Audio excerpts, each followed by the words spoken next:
Shalom, shalom, shalom, shalom, peuple de Dieu. Comment est-ce que vous allez, bien-aimés? J'espère que vous allez très bien. Je vais partager donc une petite pensée avec vous. J'aimerais vraiment nous interpeller sur quelque chose, bien-aimé. Vous savez, aujourd'hui, les gens font tout et n'importe quoi. Les gens ne pèsent pas le pour et le contre vraiment des actions qui mènent, des actions vraiment qu'ils font. Aujourd'hui, les gens banalisent tout. Donc, j'aimerais dire à quelqu'un en ce jour de faire très attention, bien-aimé. Fais attention aux actions que tu mènes aujourd'hui. Fais attention là où tu mets tes pas aujourd'hui. Fais attention à ce que tu fais aujourd'hui. Parce que vous savez,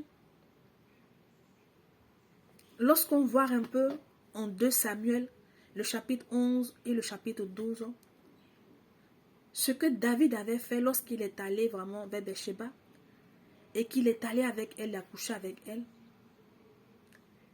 Et par la suite, il a fait tuer vraiment le mari de cette femme afin de pouvoir récupérer la femme, afin vraiment de se donner bonne conscience pour ne pas que cela soit connu de tous. Quand il posait l'acte, il n'avait pas pensé aux représailles parce que l'acte qu'il a posé avait ouvert des portes.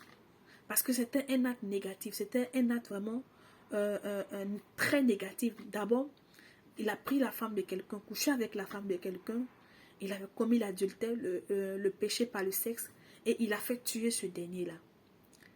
Mais il n'avait pas pesé le pour et le contre vraiment de son acte.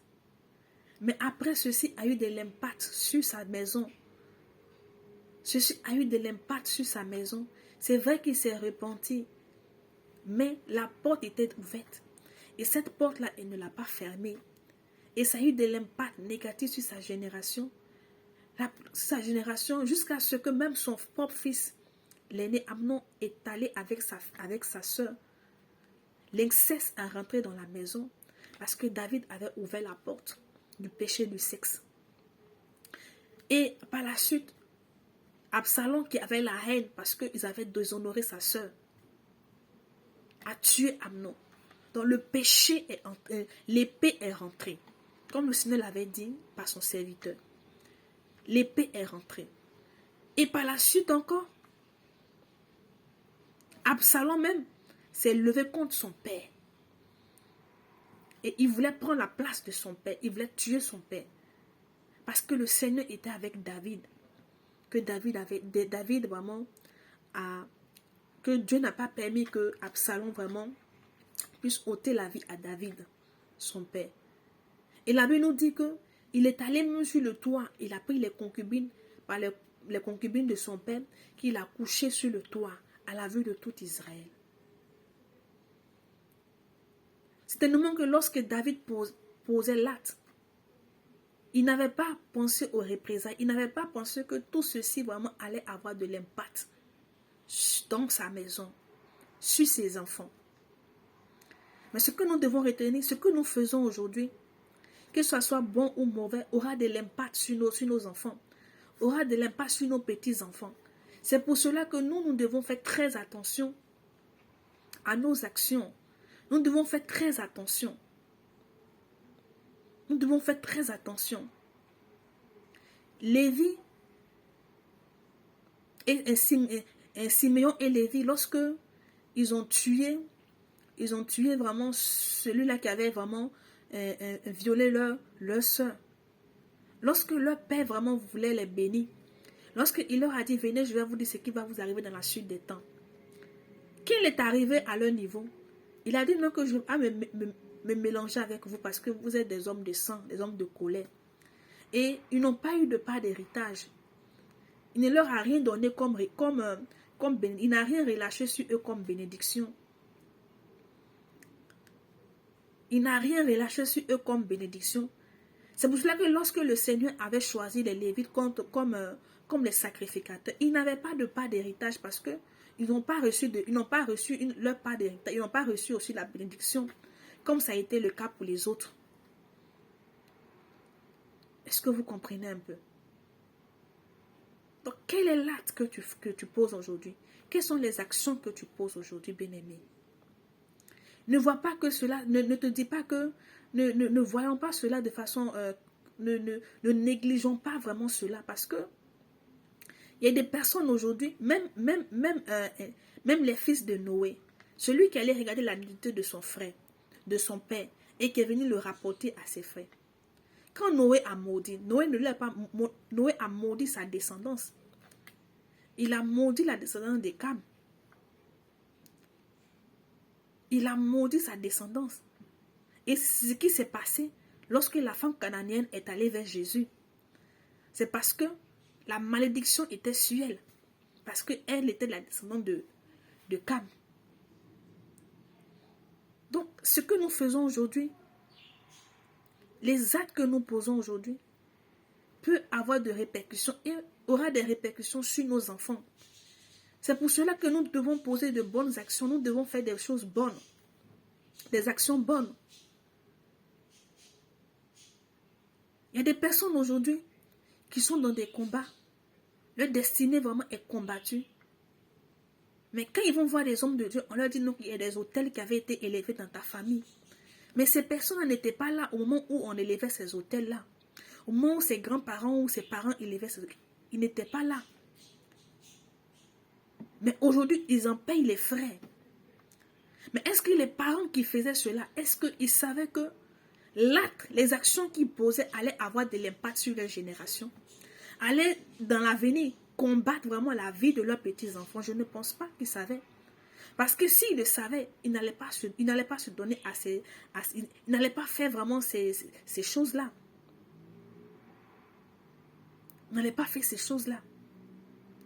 Et aujourd'hui, beaucoup se trouvent dans des combats, non pas parce que c'est eux qui sont fautifs même, mais parce que les parents, les grands-parents ont eu à poser vraiment des pas aujourd'hui qui se répercutent sur eux. Qui se répercutent sur eux. Qu'est-ce que toi tu veux laisser à ta descendance? Qu'est-ce que tu laisses à tes enfants? Frères et sœurs. Vous savez, même quand une personne pose de bonnes actions, ça se répercute sur ses enfants. C'est pour cela que lorsque Saül et ses enfants et ses fils ont été tués sur le camp de bataille, David a demandé, à cause du lien qu'il y avait entre lui et Jonathan, à cause du bien que Jonathan lui avait fait, parce que à cause de Jonathan, Saül n'a pas pu tuer David. Parce que Jonathan il a aidé David. Et le bien que Jonathan avait fait à David, quand Jonathan n'était plus, David a demandé, est-ce que dans la maison de Saül, il n'y a personne pour que je puisse lui faire du bien? À cause du bien que Jonathan lui avait fait. À cause du bien qu'il avait fait à David. Donc c'est pour dire que les actes et les actions que nous posons aujourd'hui, qu'elles soient bonnes ou qu'elles soient mauvaises, aura de l'impact sur notre génération, sur notre maison, sur nos enfants, nos petits. Et peut aller encore plus loin sur nos petits et nos petits-enfants. C'est pour cela que nous devons faire très, très, très attention. Nous devons faire très attention. Parce que c'est des portes que nous ouvrons sans le savoir. C'est des portes que nous ouvrons sans le savoir. Et ces portes-là, si ton enfant qui vient, s'il ne marche pas avec le Seigneur, et que il ne marche pas avec le Seigneur, comment il saura que, si sa vie est compliquée, comment il saura que c'est des portes vraiment qui avaient été ouvertes dans le passé, afin de pouvoir vraiment prier pour pouvoir vraiment fermer ces portes-là. Et même, ça a été le cas aussi même de Salomon. Salomon, il est venu dans la même impudicité de son père et tout. Plus de combien de femmes? Plus de 700 femmes et combien? 300 concubines. Et ces femmes-là ont fini par l'induire en erreur. Et lui aussi, avant de partir, il a ouvert une porte. En plus de celle que son père avait ouverte, en plus des portes que son père vraiment avait laissées ouvertes déjà, il est venu, il a ouvert aussi une autre porte qui était donc chose qui était donc le péché vraiment de de tout ce qui est idolâtrie. Et tous les rois qui ont suivi après lui, beaucoup n'ont pas marché comme David, dans la crainte de l'Éternel. Ils n'ont pas marché comme David, mais beaucoup vraiment ont élevé des autels à Baal. Beaucoup vraiment ont suivi vraiment les traces de Salomon dans l'idolâtrie. Excepté quelques-uns dont je dis le nom Josaphat. Donc c'est pour juste nous attirer notre attention, pour nous dire que faisons attention à ce que nous faisons aujourd'hui. Ne banalisons pas tout. Parce que les actions que tu poses aujourd'hui, toi tu te dis que tu as fait, c'est fini. Mais tes enfants, tes petits-enfants risquent de payer cher à cause de ce que toi tu fais aujourd'hui. Vous savez, souvent il y a des personnes, leurs parents ne sont plus. Mais ces parents ayant fait de bonnes actions, ayant posé de bonnes pas, souvent même des personnes que les personnes que leurs parents avaient bénies, avaient fait du bien, ces personnes-là viennent dans la ville comme ça, les cherchant telle famille, ah, tel monsieur m'a fait du bien. Et quand ils viennent, ils trouvent que le monsieur n'est plus en vie. Mais ils disent, mais est-ce que ce monsieur a des enfants? J'aimerais vraiment faire du bien à ses enfants parce que ce monsieur, vraiment, de son vivant, m'a fait du bien. Et c'est des cas que nous voyons beaucoup. Donc, faites très attention, bien-aimés. N'ouvre pas les portes qui vont détruire vraiment la destinée de tes enfants et de ta génération. Faites très, très attention. Que la main de Dieu soit sur vous et que le Dieu de grâce, vraiment, encore fait abonder vraiment ses grâces dans vos vies. Shalom.